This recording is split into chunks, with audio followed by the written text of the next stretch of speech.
The Devil and Tom Walker by Washington Irving.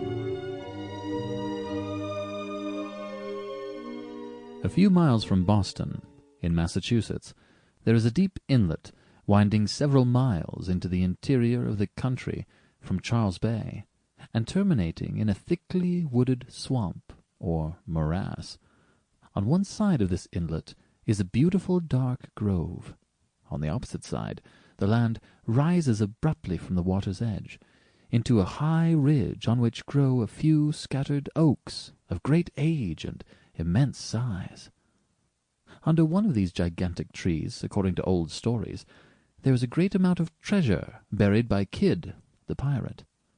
The inlet allowed a facility to bring the money in a boat secretly and at night to the very foot of the hill. The elevation of the place permitted a good lookout to be kept that no one was at hand, while the remarkable trees formed good landmarks by which the place might easily be found again. The old stories add, moreover, that the devil presided at the hiding of the money, and took it under his guardianship. But this, it is well known, he always does with buried treasure, particularly when it has been ill-gotten. Be that as it may, Kidd never returned to recover his wealth, being shortly after seized at Boston, sent out to England, and there hanged for a pirate.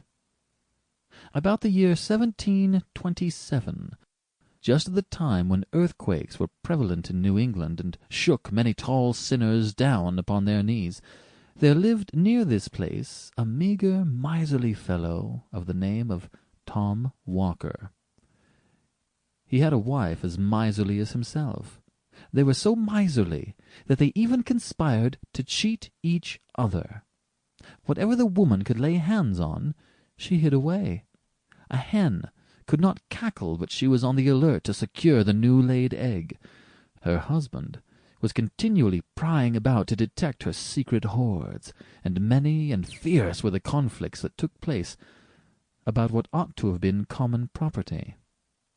They lived in a forlorn-looking house that stood alone and had an air of starvation. A few strangling savin trees, emblems of sterility, grew near it. No smoke ever curled from its chimney, no traveller stopped at its door. A miserable horse, whose ribs were as articulate as the bars of a gridiron, stalked about a field where a thin carpet of moss, scarcely covering the ragged beds of pudding-stone, tantalized and balked his hunger, and sometimes... Sample complete. Ready to continue?